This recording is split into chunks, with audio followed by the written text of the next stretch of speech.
Ready to record. May I? Fire! Yes! I didn't know collecting data could be this much fun. So is it possible then that there's something inside of this? After thousands of years, scientists have finally found the Moses tomb. I have questions about the end of the story of Moses.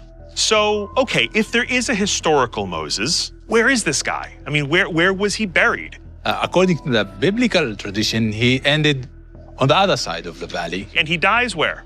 At Mount Nebo. The fact that a man like Moses, who holds significance in not just Christianity but other religions, died and his burial place was hidden, is a mystery that has puzzled the minds of people for centuries. What is at this site? Here at this site, we have the tomb of Moses. There's a tomb here? Yeah.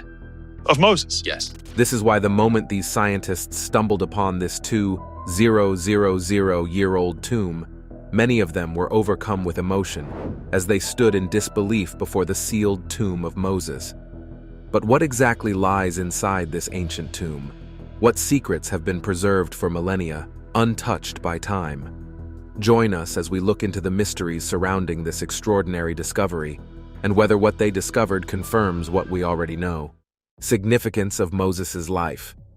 Scientists led by Josh Gates were deeply emotional when they announced what seemed impossible: the discovery of Moses' sealed tomb, untouched for thousands of years. The reason why they went emotional might not really make sense to you until you know the kind of person who Moses was. Before understanding why this discovery affected the scientists so much, it's important to look back at Moses' remarkable life. So let's do that. Moses is a central figure in Judaism, Christianity, and Islam, three of the world's largest religions. He was born in ancient Egypt during a time when the pharaoh ordered the death of all newborn Hebrew boys to control their population. In a desperate move, his mother placed him in a basket and sent him down the Nile River, hoping to save his life. Moses was found by Pharaoh's daughter, who adopted him and raised him in the royal palace. But things took an interesting turn from here. Despite growing up with the privileges of royalty, Moses always remembered his Hebrew roots.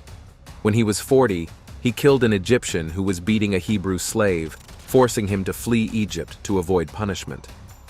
Moses lived quietly in the land of Midian for 40 years, where he married Zipporah, the daughter of a local priest, and worked as a shepherd. However, his life changed dramatically when he encountered a burning bush on Mount Horeb, Mount Sinai, where God spoke to him and told him to return to Egypt to free the Israelites from slavery.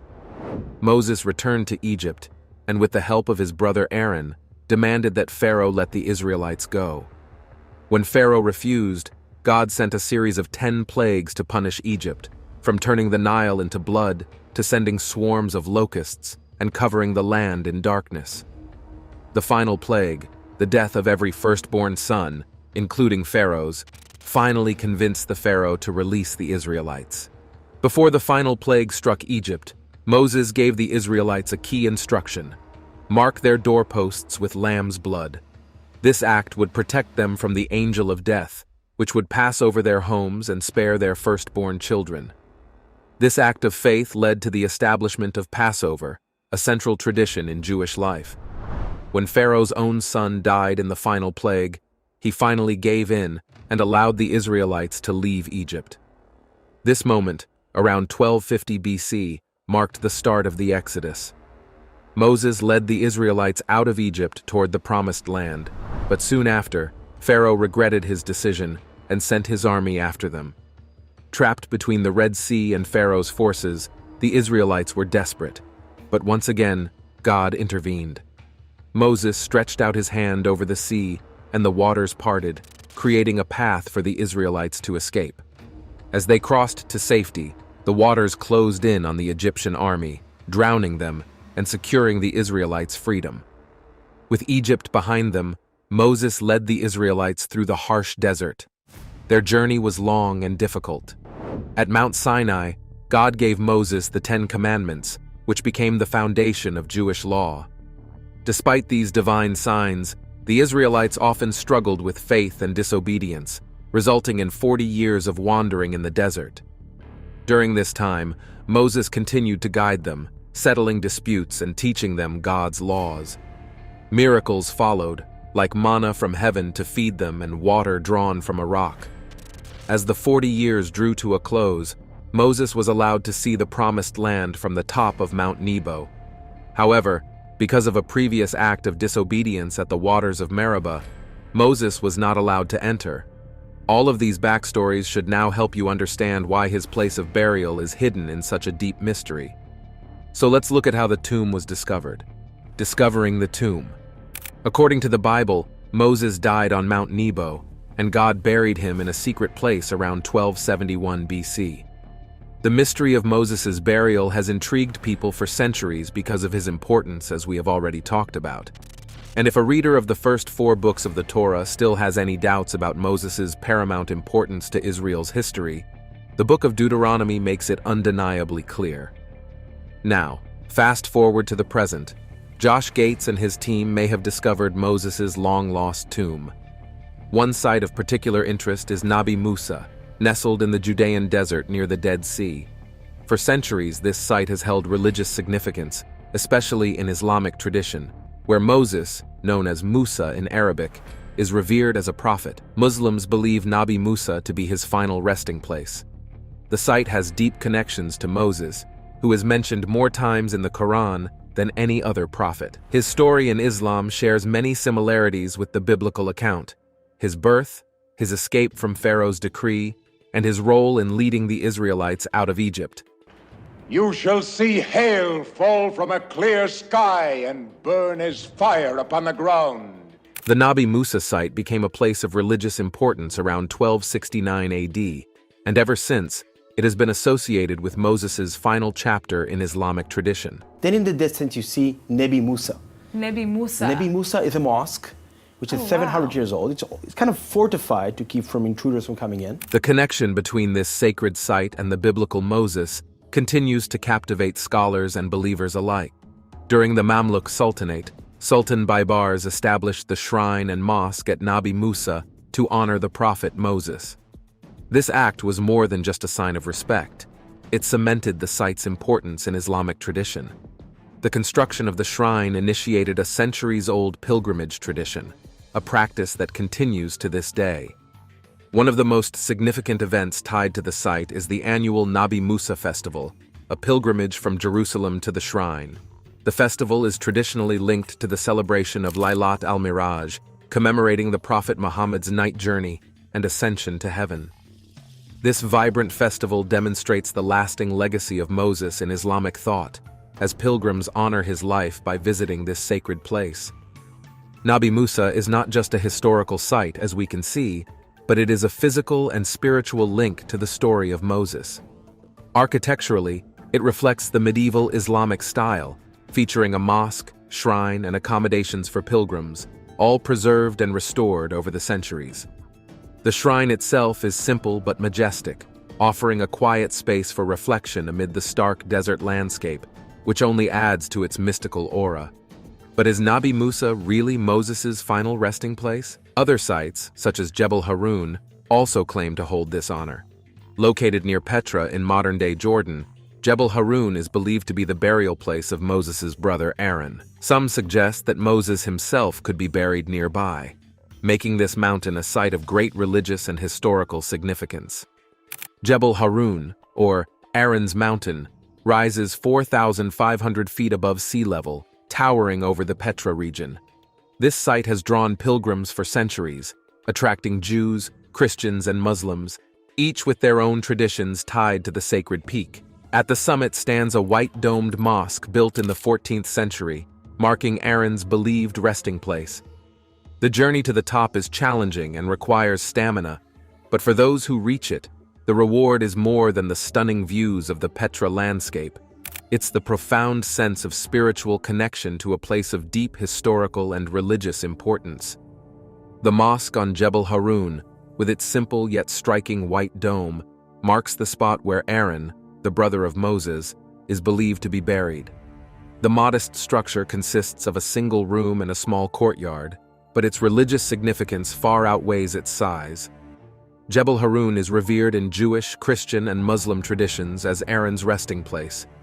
According to the Torah, Aaron died and was buried at a location referred to as Mount Hor, or Mosera, though interpretations vary. The Jewish historian Josephus, in the 1st century AD, identified the mountain near Petra as Mount Hor, the site of Aaron's death. This belief was later embraced by Christians, who built a Byzantine monastery there, establishing it as a pilgrimage destination. In Islamic tradition, Aaron, known as Harun, is also highly revered. He is acknowledged in the Quran as a prophet who aided his brother Musa, Moses, in leading the Israelites. The current mosque, built during the Mamluk era in the early 14th century, stands atop the mountain as a sacred place for Muslims. However, long before the mosque, a Christian monastery stood here, offering refuge for travelers and pilgrims. Today, the ruins of that monastery can still be seen near the peak, a testament to the mountain's long history as a holy site. The interior of the mosque is simple, with a small room beneath the dome serving as a shrine to Aaron. An inscription above the door notes the mosque's last renovation in 1320 AD, maintaining the modest charm that invites visitors to reflect on the site's spiritual importance. Another significant location often associated with Moses is Mount Nebo, widely regarded as his final resting place.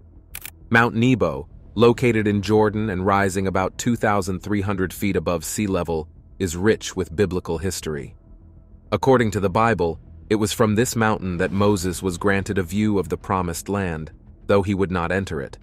Instead, it is said that Moses died on Mount Nebo, with his burial site left a mystery. From the summit of Mount Nebo, one can take in breathtaking views of the Jordan River Valley, with the West Bank and, on clear days, even the city of Jerusalem visible in the distance.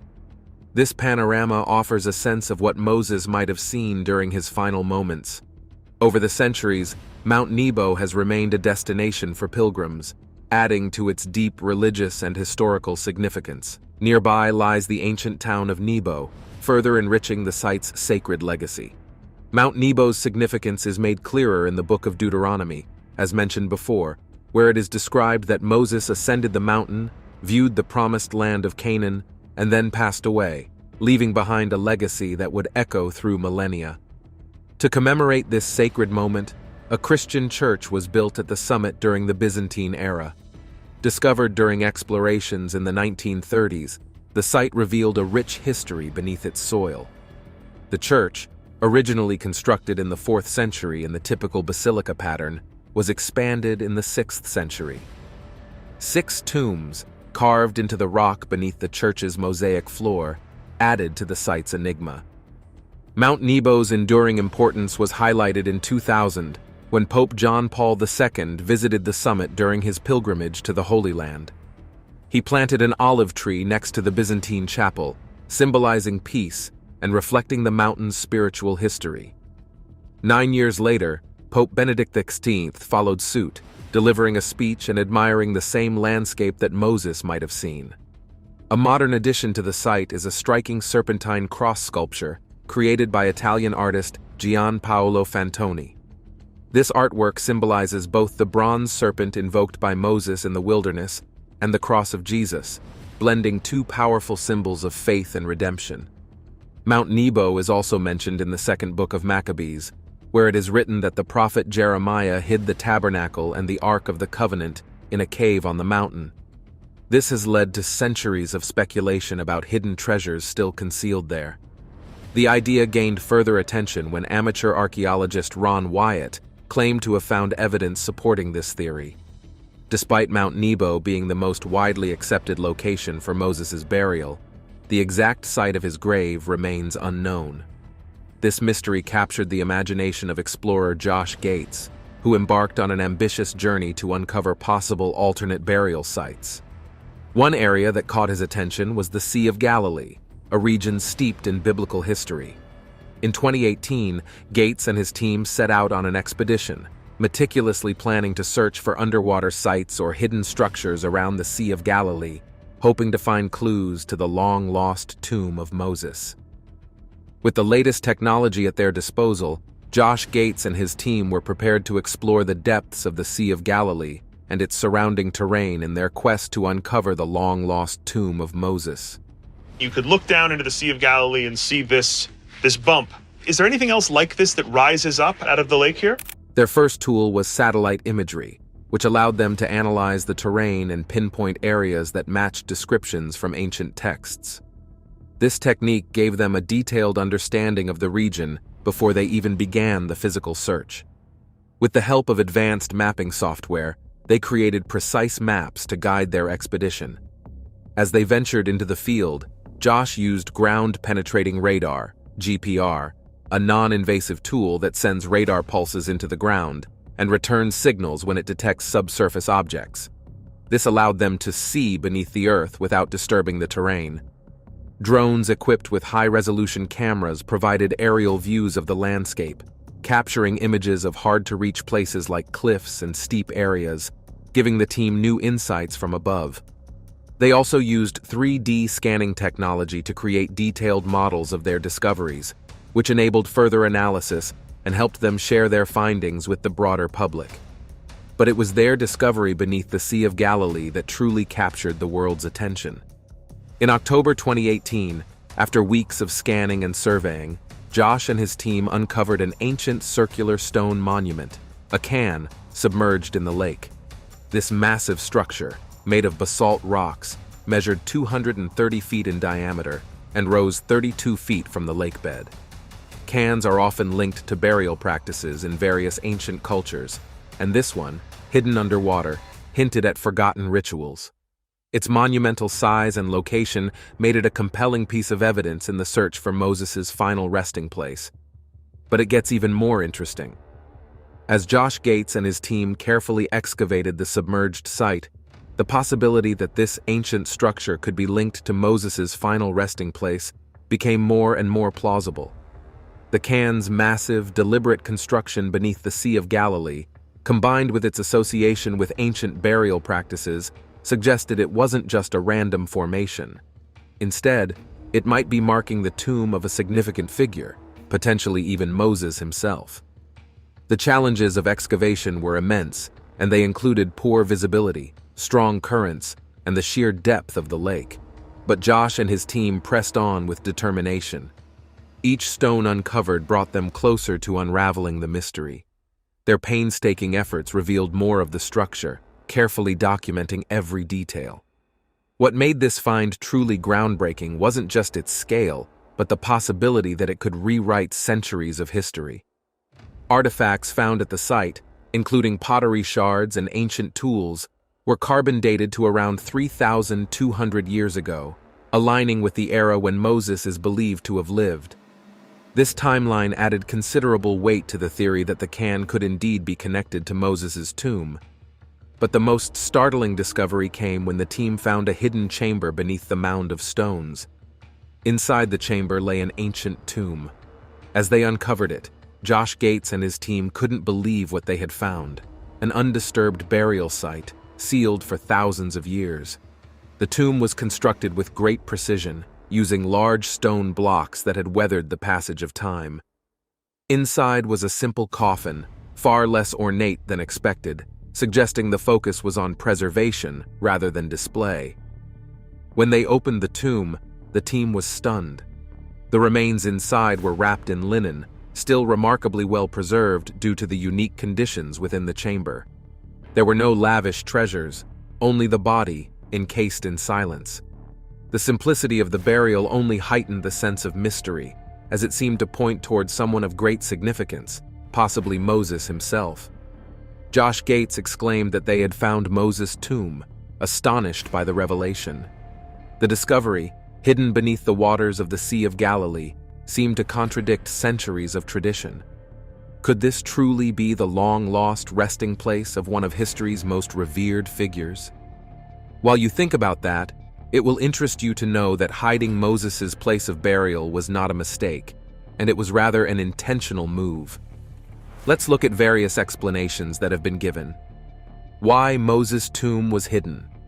Moses' tomb remaining hidden marks a significant break from the Torah's tradition of revering the burial sites of Israel's leaders, which began with Abraham purchasing the cave of Machpelah for Sarah, establishing a sacred family burial ground. This tradition was further honored when Joseph risked his status in Pharaoh's court to bury his father Jacob in the same location.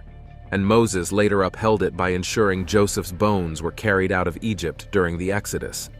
In light of these precedents, it raises the compelling question: why did God conceal Moses' burial place? The likely answer lies in the fear that Moses, due to his immense influence and the miracles he performed, might have been deified by future generations. But there are even more explanations for this. Ralbag offers a compelling, though flawed, explanation. Ralbag, or Rabbi Levi ben Gershon, was a medieval Jewish philosopher and scholar known for his work Milhamet Hashem, The Wars of the Lord, which explored topics like theology, metaphysics, and astronomy. His biblical commentaries blended rationalist philosophy with Jewish teachings, offering logical interpretations of Scripture, such as his explanation for the hidden burial place of Moses. He explained that if Moses' grave were known, future generations might deify him, given the miraculous acts associated with his leadership. Ralbag cites the episode of the copper serpent as evidence of this tendency. Initially, the copper serpent saved Israel from deadly snake bites, but over time, it became an object of idolatry, as indicated in 2 Kings chapter 18, verse 4. If an object crafted by Moses could lead to idol worship, how much more dangerous would Moses' own burial site be? Ralbag's argument gains strength when we examine Moses' own warnings against idolatry in Deuteronomy, chapter 4, verses 15 to 24. Here, Moses emphasizes that the Israelites saw no physical image of God at Sinai and strictly forbids the worship of any form, whether human or animal. Moses includes a stark warning that God is a consuming fire, a jealous God, making it clear that nothing, not even a human figure like himself, should be worshipped. The juxtaposition of Moses' teachings on idolatry with his announcement of his imminent death suggests that Moses was concerned about being deified. After all, the Israelites had witnessed his extraordinary abilities, leading them out of Egypt, performing miracles, and enduring supernatural feats, such as fasting for 40 days and nights. Moreover, Moses remained vigorous and youthful at his death, which could further fuel a belief in his immortality. In this context, Moses' reminder of his mortality is a key element of his final message. Though he performed miracles, his death was a testament to his humanity. By keeping his tomb hidden, God ensured that Moses' legacy would not be tarnished by idolatry. The act of concealing his burial place served as a divine safeguard, reinforcing that Moses, despite his greatness, was not to be worshipped as a god. This underscores the larger biblical message: human leaders, no matter how powerful, remain mortal, and worship is reserved for God alone. Finally, the Torah does not depict Moses as a failed leader. In fact, it affirms him as Israel's greatest prophet, as seen in the special mourning period given for him. East and West, Europe and Asia, Christian world and Muslim world, so many things together that can meet here in the name of Mary. As the years passed after the crucifixion of Jesus Christ, accounts of Jesus' life changed because of oral tradition and alterations in the scriptures. This resulted in many conflicting beliefs about Mary's death becoming widespread. Some claim she died by natural causes such as a peaceful sleep before ascending to heaven. Her immaculate body could not suffer the corruption of the tomb. Her divine Son has taken her up into paradise with him. A few believe she did not die at all and merely ascended, and others are convinced she died in places like India, not Jerusalem. She was there for the other apostles and for the holy men and women who were fleeing persecution. For decades, each Christian group and country upheld their different beliefs until recently, when scientists finally found her actual resting place, a tomb that has been sealed for years. This discovery has made Christians question what they've always believed: what is true and what is not. Join us as we reveal how the Virgin Mary truly died and what was just found in her tomb. The tomb in the Kidron Valley. In the Kidron Valley, near some famous religious sites like the Garden of Gethsemane and the Church of All Nations, there is a holy tomb that many Eastern Christians have revealed belongs to the Virgin Mary, the mother of Jesus. After being sealed for thousands of years, the world was expectant of what would be found inside. Well, I think that's it, isn't it? That's not the entrance to the tomb. We're in the tomb. When it was finally opened, it was completely empty. The books that claimed the Virgin Mary did not ascend to heaven have now been proven wrong, while the Christian beliefs that Mary went up to heaven with her body alive and intact seem to explain why no trace of her was left in the tomb. These Christian beliefs call this the Assumption, but as if to spice things up, there are some strange differences in how each Christian belief thinks about Mary's life and death, especially Catholicism and Eastern Christianity, and they are so contrasting that it's a very interesting thing to talk about. We're standing outside the Church of the Sepulchre of St. Mary here in Jerusalem, the place where it was traditionally believed that Mary's Assumption took place. First off, Catholics believe Mary never died in the first place, while Eastern Christians think she did die, but was buried and then came back to life on the third day, just like Jesus. After that, she went up to heaven. The Assumption of Mary is one of 4 important beliefs about Mary. The Pope, Pius XII, officially announced this teaching on November 1, 1950, in a document called Munificentissimus Deus. This teaching is connected to another important belief, the Immaculate Conception, which says Mary was born without sin. Both of these beliefs are based on the idea that Mary is the mother of Jesus, who is considered the Son of God. The Assumption of Mary doesn't specifically say whether Mary died or not, but rather that she was taken up to heaven. The Eastern Orthodox Church has a similar belief, called the Dormition of the Mother of God, which means falling asleep.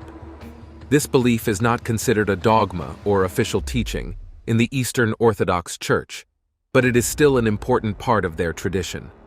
Pope Pius XII wrote a letter called Munificentissimus Deus, where he said that he hoped believing in Mary's Assumption would make people's belief in their own resurrection stronger. He wants people to know that just like Mary's body was taken up to heaven, our bodies will also be resurrected and taken up to heaven. There are different stories about where Mary's Assumption happened, and we'll get into that later in the video. But before that, did you know that around the 7th century, a new story circulated about Mary's Assumption? This story says that one of Jesus' apostles, often called Thomas, wasn't there when Mary died, but when he finally arrived, they opened her tomb again and found it empty, except for the clothes she was wearing. This story was later told and retold, and some versions even say that Mary dropped her belt down from heaven to Thomas as proof that she was taken up to heaven. This story is shown in many paintings of Mary's Assumption. The teaching about Mary's Assumption spread throughout the Christian world, and people started celebrating it as early as the 5th century. The Emperor Maurice made it an official holiday in the Eastern Roman Empire around the year 600.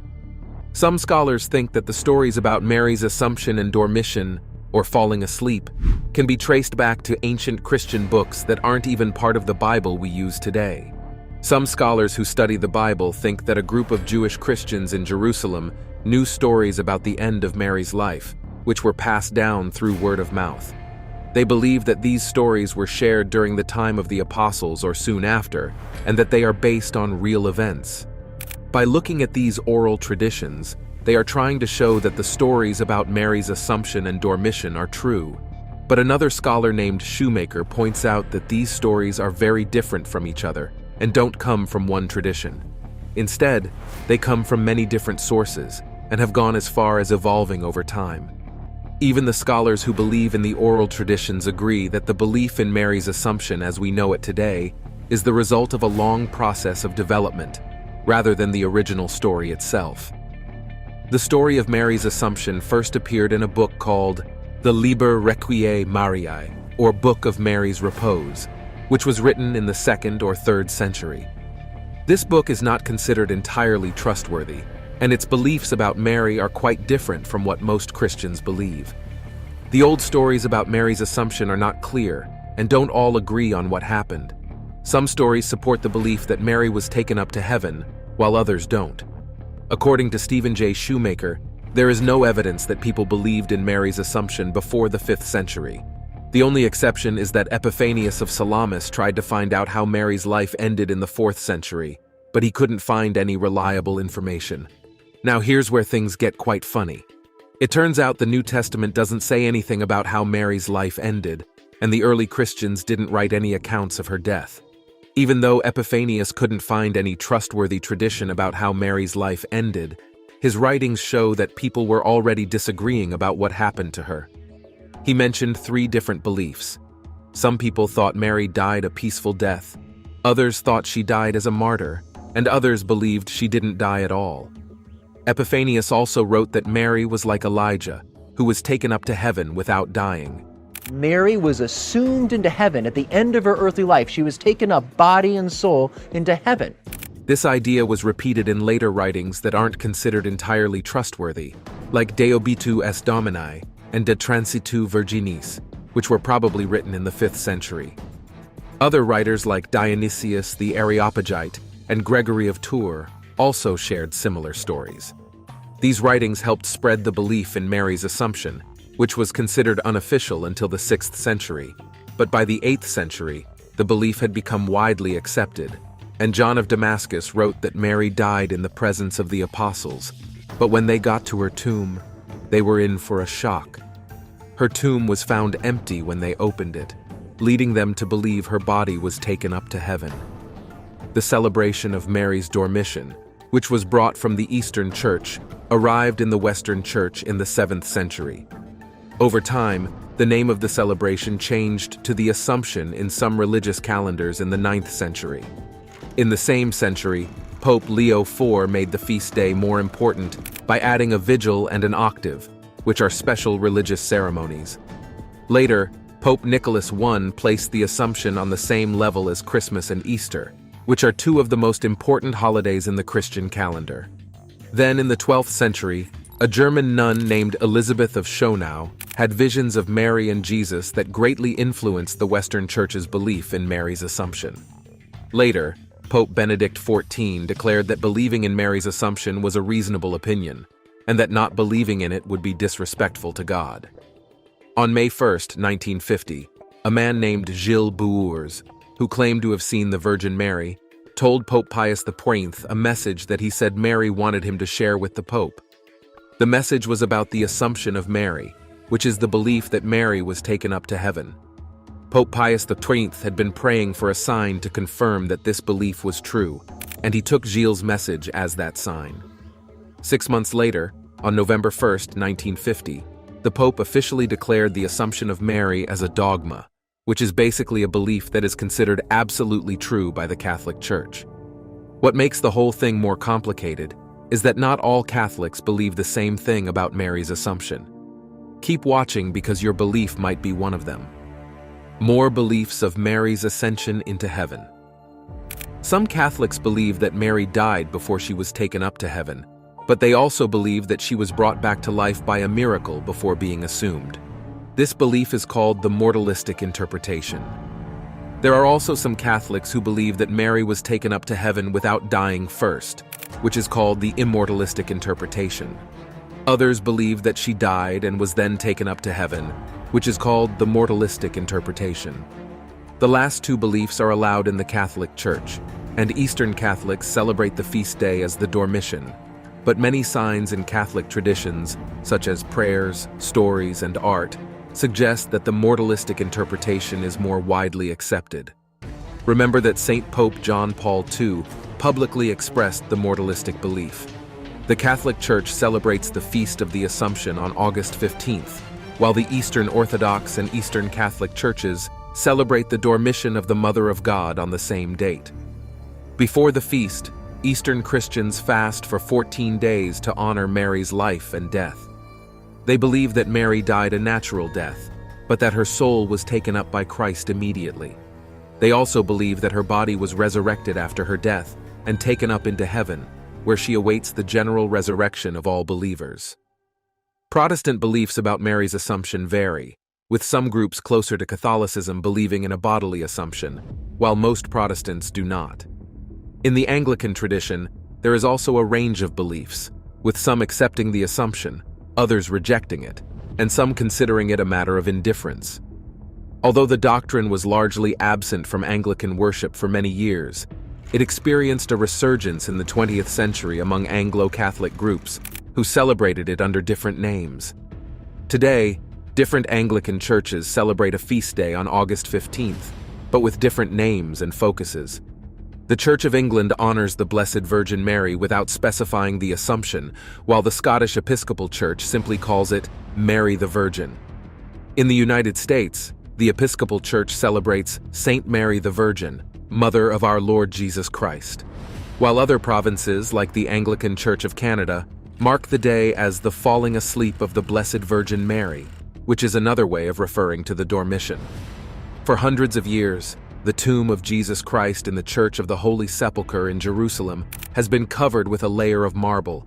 But in October 2016, a team of scientists finally got to see what was underneath.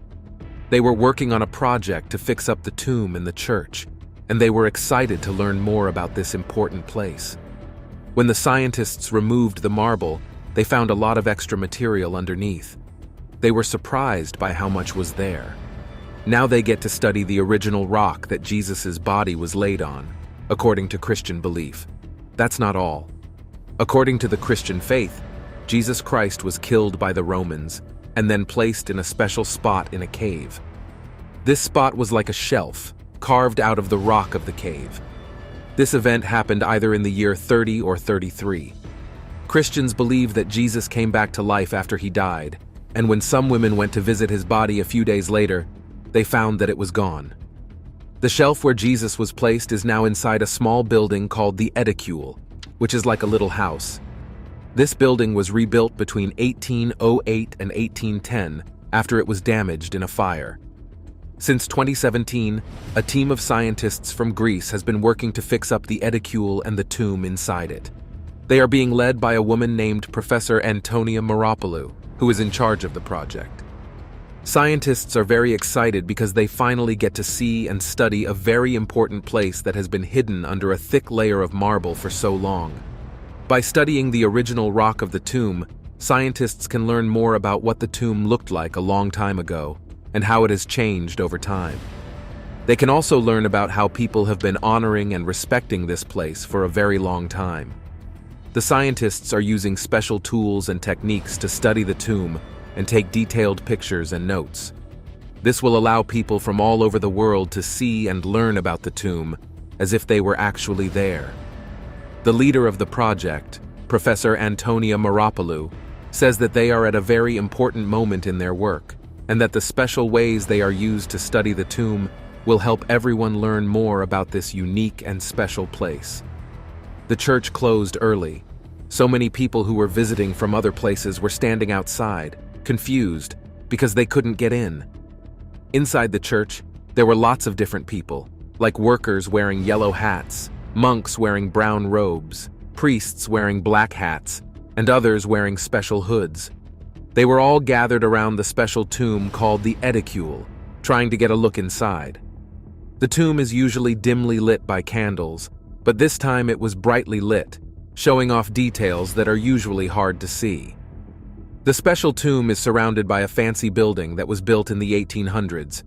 Right now, that building is covered in beams and safety tape. Inside the tomb, the special slab of marble that covers the important bench had been pulled away from the wall. This slab is about as big as a door and is made of white marble with a smooth finish. Underneath the marble slab, there was a stone surface that was a gray-beige color. When someone asked what it was, the person in charge of taking care of the tomb said they weren't sure yet, but it was time to use special tools to figure it out. The Church of the Holy Sepulchre, which is also called the Church of the Resurrection, is a very important place for many different groups of Christians. 6 groups take care of the church, and 3 of them, the Greek Orthodox Church, the Roman Catholic Church, and the Armenian Orthodox Church, are in charge of making big decisions. The other 3 groups, the Coptic, Ethiopian Orthodox, and Syriac communities, also have a say in what happens at the church. The church has some special areas that all the groups use together, and one of those areas is the tomb where Jesus is said to have been buried. The Church of the Holy Sepulchre, and another church called Mary's Tomb, which was built around the same time in the 4th century AD, are visited by many people every year. The special building that houses Mary's tomb has been destroyed and rebuilt many times over the years. The building that stands today was constructed by a group of Franciscan friars in the 14th century. The Greek Orthodox Church is the main caretaker of the building, but they share some responsibilities with other Christian groups. To reach Mary's tomb, visitors must go down a long staircase that is over 1,000 years old. On the way down, they pass by two smaller chapels, one dedicated to Mary's husband, Joseph, and another dedicated to her parents. When they reach the tomb, they have to duck down to enter the small space. Inside, they are surrounded by beautiful religious art and icons from the Middle Ages. The atmosphere is peaceful and reverent, as pilgrims come to pray and light candles. Before scientists finally found Mary's resting place, there were several spots believed to be where she was buried, and you won't believe how some traditions have justified their claims. Some places where people believed the Virgin Mary was buried. There are different beliefs about the tomb of the Virgin Mary. The Turkmen Karaits believe that Mary's tomb is in a town called Mary in Turkmenistan, which used to be named Mari. This belief comes from a tradition called Nestorian. Another belief comes from Christians in a place called Nineveh in northern Iraq. They think Mary's tomb is near a city called Erbil, and they link it to a mosque in a city called Mosul. The Ahmadiyya movement thinks Mary's tomb is in a town called Muri in Pakistan. They believe her tomb is now in a special place called Mai Mari da Ashtan. But if these places claim she died in their tombs, how did she get there? There are many stories and legends about the Virgin Mary's travels after Jesus' death. Remember the one involving Thomas we talked about that was circulating sometime around the 7th century? Well, the story didn't end there. It claimed Mary went to India with Thomas the Apostle, where she passed away in a town called Mari, which is now part of Turkmenistan. According to this story, Thomas was the only apostle who saw Mary's body rise to heaven, while the others were taken to Jerusalem to see her die. The story says Thomas was left in India until after Mary's first burial, when he was suddenly taken to her tomb and saw her body rise to heaven, leaving behind only her belt. The other apostles didn't believe Thomas when he told them what he saw, but later they found Mary's tomb empty, except for her belt. This story was often told with drawings and paintings during the Middle Ages and early Renaissance. There's another legend that says Mary traveled to the Middle East and died in a town called Mari, which, remember, is in modern-day Turkmenistan. There's another story about the Virgin Mary's life that says she went to a place called Ephesus towards the end of her life, around 3745 AD. This story says she was accompanied by Saint John, who was like a son to her. Some historians from the Renaissance period wrote about this trip, and local Christians believed that a small house near Ephesus was Mary's home. St. John wrote in his Gospel that Jesus, before he died on the cross, asked John to take care of his mother, and from that moment on, John looked after her. The book of Acts tells us that after Jesus' death, his followers faced persecution in Jerusalem. St. Stephen was stoned to death in 37 AD, and St. James was beheaded in 42 AD. The apostles then decided to spread out across the world to preach the gospel, and St. John was given the responsibility of preaching in Asia Minor, which is now modern-day Turkey. He likely took Mary with him to escape the persecution in Jerusalem. Two historical pieces of evidence support this story. First, the tomb of St. John is in Ephesus, and second, the first church dedicated to the Virgin Mary was built there. So up and down the ages, the church has had to deal with heresies. And in 428 AD, the bishop of Constantinople was Nestorius. In the early days of the church, buildings were only dedicated to people who had lived or died in that place. So this shows that Mary was indeed in Ephesus. The Ecumenical Council of 431, a very important meeting of church leaders, was held in this basilica in Ephesus to define the dogma of Mary's divine motherhood. The Council Fathers wrote about Nestorius, mentioning that he arrived in Ephesus where St. John and the Holy Virgin Mary, Mother of God, were. The villagers of Kirkinja, who are descendants of the early Christians of Ephesus, have also passed down an oral tradition through generations that Mary died in that place, which they call Panaya Kapulu. They keep this tradition alive with an annual pilgrimage on August 15th. In the 19th century, a book called The Life of the Blessed Virgin was published in Germany. The book was special because it was based on the visions of a nun named Anna Katharina Emmerich, who had never left Germany but had seen many things in her dreams. In her visions, she described the hills of Ephesus and the house where the Virgin Mary spent her last days. People were amazed by her descriptions, and they wanted to see if they were true. So two groups of scientists went to Ephesus to search for the place Anna Katharina had described, and they found it. The house was exactly as she had said, and it was built on foundations that were from the 1st and 4th centuries. Some parts of the building were from the 7th century, and it had been restored one last time in 1951. Even the Pope, Paul VI, visited the site in 1967 and said that the legend was true. Now, every year on August 15th, Christians and Muslims come together to celebrate a special service in honor of Mary's Assumption into heaven. Islam, too, has an explanation for how the Virgin Mary got to where she breathed her last. In Islamic belief, the Prophet Muhammad had a special journey one night. He was taken from Mecca to Jerusalem and then all the way to heaven, all in one night. He wasn't alone, though. The angel Gabriel was with him. Along the way, they saw many important prophets, like Abraham, Moses, and Jesus. They were all gathered around the tomb of Mary, the mother of Jesus. This tomb is said to be in Jerusalem, near a special place called the Dome of the Rock. Some stories even say that Muhammad saw a bright light shining over her tomb. After visiting Mary's tomb, Muhammad continued his journey to heaven. When he got there, he saw Mary again, sitting in a special place next to God's throne. That wasn't all he saw. She was surrounded by angels. In Islam, Mary is considered a truly amazing woman, one of the best in history. God chose her because she was so pure and devoted to him. She's often mentioned alongside the prophets and other holy people. The Quran, the holy book of Islam, talks about Mary many times, showing how important she is to Muslims. There are also many stories and traditions called hadiths that tell us more about Muhammad's special journey to heaven and his meeting with Mary. To honor the Assumption of Mary in religious groups and churches that believe that was how she died, Orthodox Christians prepare for the special day of the Assumption of Mary by fasting for 14 days.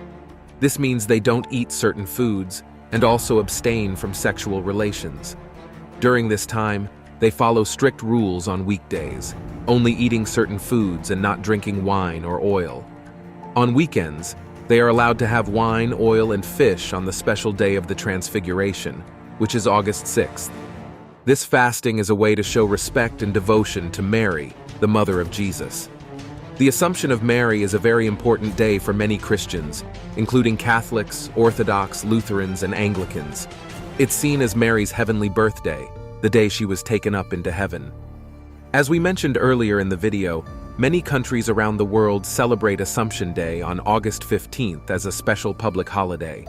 Some of these countries are Andorra, Austria, Belgium, Burundi, Cameroon, and many others in Europe, Africa, and South America. In these countries, people often go to church and spend time with family and friends on this day. In total, there are over 30 countries that celebrate Assumption Day as a public holiday. Some of these countries include France, Greece, Italy, Poland, Portugal, Romania, Spain, and many others. In some countries, like Hungary, Assumption Day was celebrated as a public holiday in the past, but is no longer observed.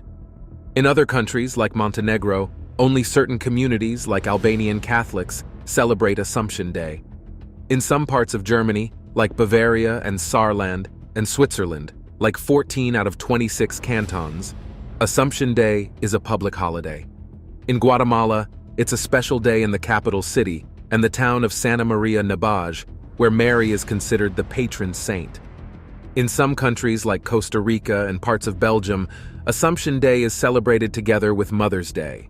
Even in countries where it's not a public holiday, Assumption Day is still a big deal for many Catholics, Eastern Orthodox, and Oriental Orthodox Christians. For example, in the Czech Republic, Ireland, Mexico, the Philippines, and Russia, people still celebrate this day with religious services and other traditions.